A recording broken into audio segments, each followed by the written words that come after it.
Alors, voyons maintenant comment est-ce qu'on peut travailler avec un conteneur. Dans cette vidéo, on va voir comment, par exemple, installer les différentes commandes dont on va avoir besoin.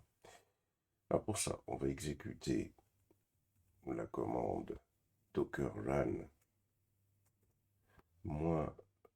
-m compte un Ubuntu, mais bien évidemment, on va mettre -it d'abord, hein. On va créer docker run, on crée un conteneur -it en mode interactif et terminal avec le nom compte 1 et qui va exécuter l'image Ubuntu. Si je fais la commande ping, elle n'existe pas. Pour connaître le paquet, c'est pas la peine de le retenir par cœur. On va juste récupérer l'erreur, on va sur internet et puis ici, vous voyez, donc on voit Ubuntu bash ping command not found.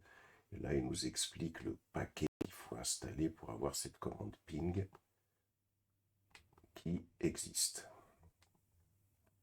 Donc, il suffit de faire un apt update déjà pour mettre à jour le système du conteneur, première des choses. Donc là, on attend un petit moment, le temps que ça se fasse.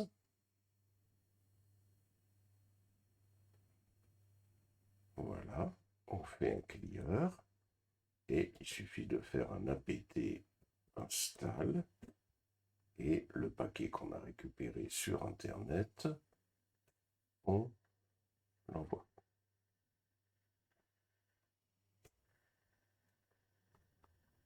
Voilà. Là, donc, on a bien notre commande ping qui est installée. On va la tester. Ping 127.0.0.1.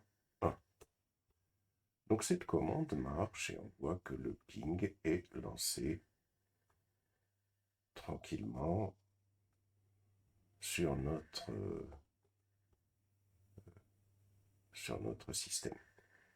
Si je viens ici, sur le plus, je vais me connecter sur Vagrant, SSH. Voilà.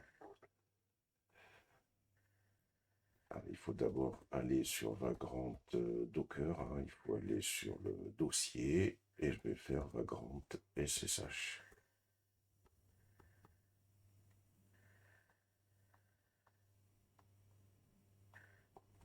Je fais un clear.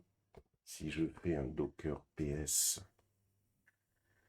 ici, j'ai bien le conteneur qui est en train de s'exécuter. Si je fais un Docker logs compte 1, on voit ce qu'il est en train de faire. Et à chaque fois que je fais Docker logs compte 1, je vois ce qu'est en train de faire mon conteneur. Si je fais un docker exec -it compte 1 et je vais me connecter sur le bash, j'arrive sur une invite de commande dans lequel je ne vois pas ça en train de s'exécuter. Tout simplement parce que là, on est dans un terminal et là, on est dans un autre terminal Linux. Donc, on ne voit pas ce qui est en train de s'exécuter là-dessus. Si je tape la commande PS, PSAUX, voilà, PSAU, donc PS, cette commande PSAU, c'est une commande Linux qui permet de voir tous les processus qui sont en train de s'exécuter en mémoire. Voyons, on a le bin bash qui est en train de s'exécuter, mais regardez, on voit la commande ping. C'est comme le gestionnaire de processus de Windows. Ça permet de voir notre commande en exécution. Je vais faire un exit, un clear. Si je fais encore un docker logs et je tape le nom du conteneur, compte 1, voilà, le conteneur est en train d'exécuter la commande ping. Donc le docker logs permet d'avoir des informations sur ce qui se passe sur le conteneur qui est en train de s'exécuter en mémoire qu'on a ici dans une fenêtre, mais qu'on n'a pas dans cette fenêtre-ci. Alors, maintenant, essayons de voir ce qui peut se passer quand on crée un autre conteneur. Je vais faire un Docker local, moins hésiter, moins name, compte 1, compte 2, pardon, et toujours l'image Ubuntu.